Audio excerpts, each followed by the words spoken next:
What's up, guys? Just wanted to make a quick video tonight. I saw Keith Kalfas's video. I think he posted it today. At least it popped up on my feed today, and he was talking about doing like service charges and travel fees and stuff like that. And then he was also talking about, how he had so many calls come in today, and you can just tell, how big of a difference that is from even a couple years ago in his business. And I totally know where he's coming from. This is not a video to disagree with him, because in fact I agree with him on like almost everything he said. But I just wanted to put a little bit of a different perspective on how we do things, very similar, but how things may be worded a little different or how they may be thought about a little different to help you guys out and just get a second perspective. And travel fees are an interesting thing. It sounds like he has a pretty tight market where he travels to. I think he mentioned it was like 15 miles or something out. And for us, I mean, that's what we consider in our area. But we also live in a much more rural area, not in the city, anything like that. So it's normal for us to drive that far. But when we get calls to go down to Detroit or Troy or things like that, where it's a 45-minute drive, instead of telling customers that, hey, we have a travel fee, and telling them how much that is, we just factor it into the price. And if people say, well, your price was $40 more, I think that's what he said he may charge. Hey, your price is $40 more. Why is that? Typically, we don't go, oh, it's because we are so far away. Because first off, we know people like to work with local companies. And so that can deter someone to say, hey, I'm an hour away from you, or however far you are. But instead, we go to our go-to points of why we add value compared to other companies. And then at the end, if they still don't quite get it, we say, and we're a little bit out of your area, so it does take us a couple extra minutes to drive to your home. So we need to make sure that our labor is covered there.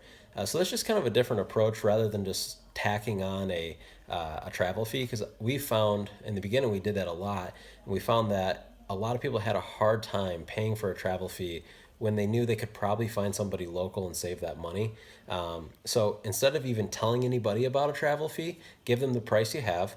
If they bark at the price or whatever it is, ask you why it's high, go to your value points. Sell them on why your company is worth $40 more than that other local company that they're getting it for $40 less from. Second thing I wanted to chat about real quick was you heard him talking about being able to pick and choose customers when he got to a certain point in his business, and totally know where he's coming from. First, I want to put a disclaimer. If you're brand new in business, I encourage you to go out and get any type of business you can. If you accidentally underquote something for $50, so what? You're probably working a 10, 15, $20 an hour job, and I guarantee you're probably gonna make more money in that. So in the beginning, sorry if you hear this, it's my dog right here. Hey, you stop. So in the beginning, I say get as much work as you can. Don't undercut yourself on purpose, but don't overprice yourself because you're slow. You need a lot of work. So go out and get a lot of work.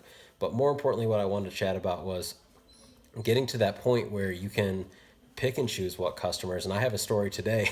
I did 3 quotes in this neighborhood. The neighborhood is full of seven, $800,000 houses. These people have tons of freaking money. I don't know what they do for a living, but I did 2 people right next door to each other. They both just happened to randomly call on the same day. They didn't coordinate it. And then I had a guy the next street over call, and 2 out of the 3 people booked.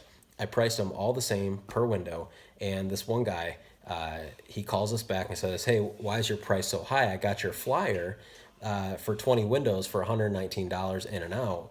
And he said, "Why is your price so high?" It was like 269 or something. And our office manager goes, "Well, you had 54 windows or 55 or whatever it was. I don't know. And we actually gave you a bigger discount than the postcard you got even said because you had more windows. We gave you a little bit of a price break."